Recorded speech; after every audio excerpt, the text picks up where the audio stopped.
Welcome to Garden Plants with Jim Putnam. Let's talk Miss Scarlett Illicium.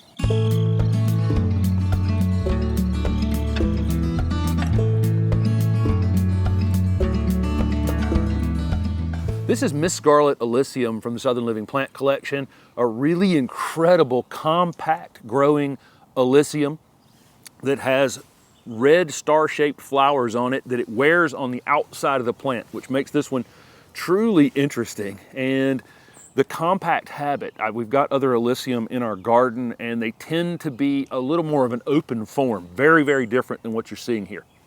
Let's talk about what makes Miss Scarlett truly unique amongst Illicium. It has these kind of burgundy red star-shaped flowers as you would expect on other Illicium varieties, but most of them kind of eat their flowers a bit, meaning this new foliage would be on it before it flowers, and the flowers are kind of on the interior of the plant. This one was found really easily in a group of other Illicium because all the flowers were kind of on the outside of it, and it makes this one extremely showy in comparison to others. Illicium amongst the oldest evolving flowering plants, and they have really, really interesting, very different flowers than you see on other things.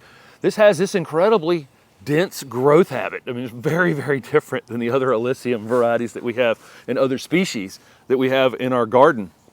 It grows just kind of on its own like this without any pruning. It'll reach 4 to 6 feet in height, 3 to 4 feet in width, maybe slightly wider than that over maybe a 5-year period of time, 6-year period of time, and then it can be maintained there. I would imagine it'll kind of creep through those sizes eventually if you don't ever prune it. We're using it as a screening plant here next to this chain link fence between us and a neighbor. And it was about, in a year and a half or so, it's probably doubled in height and definitely more than doubled in width at this point. So it's a slow to moderate growth rate. Like other Illicium, Miss Scarlett is definitely a part shade or shade evergreen shrub. We've got this one where it's getting a good amount of direct sun mid-morning till early afternoon, and then it's going in the shade. After that, we do keep the area well mulched, and there's other things growing around it, so we're keeping the roots cool on it. It's been very, very happy over here. Probably one of the more neglected areas of the garden, actually.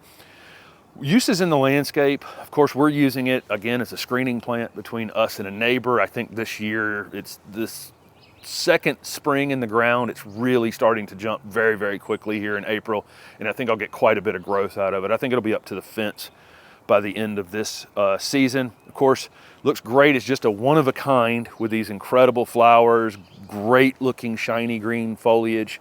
Foliage is also fragrant like other Illicium. If you break one of those leaves, it smells like anise. It's really very interesting licorice smell to the foliage when you break them open. And then any kind of woodland garden. So if you have, these will compete with the tree roots. They're native to the southeast, and they're one of those things you can add to a woodland garden that doesn't go to sleep. A lot of time our woodland gardens can be a bit boring in the winter time, and this Illicium would be a great addition to keep that from happening. Miss Scarlett is hardy in zones 7 to 10, so most people in the South can grow this plant, and it's just a great evergreen shrub to add to the garden. Water needs are more when they're young and less as it gets older. They become very drought tolerant in the garden. They'll actually tolerate moist or slightly wet conditions in the garden, which is, sometimes we have those spaces in our woodland gardens. What's great about Illicium and watering is they will let you know. They're a plant that will droop a bit and won't just start shedding leaves, or conifers that can just start shedding and that kind of thing. A lot of plants just aren't good at telling you. This one very much is. These want slightly acidic to neutral soil. So again, most people watching, that fits just fine.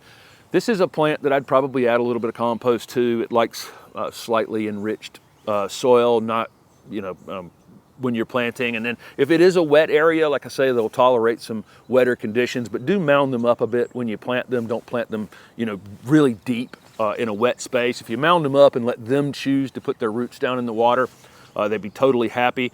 These are deer resistant, pest resistant, really just not much to do here. You plant it, and then when it tells you it needs water, you water it well. We keep it well mulched over here. Our leaves dropped off our oak tree, and that's what's mulching it right now. We'll put some decorative mulch around it later. We keep the weeds away from it. That's pretty much it for Miss Scarlett Illicium, which is the showiest Illicium I have ever seen. And again, even when the flowers stop, it's also very long flowered. It's something I've failed to mention in here. It'll bloom 4, 5, 6 weeks, where a lot of our spring flowering shrubs are, much shorter bloom time than that. And after it's done, it's just a great shiny evergreen in the landscape. So this is Miss Scarlett Illicium from the Southern Living Plant Collection. Thanks for watching.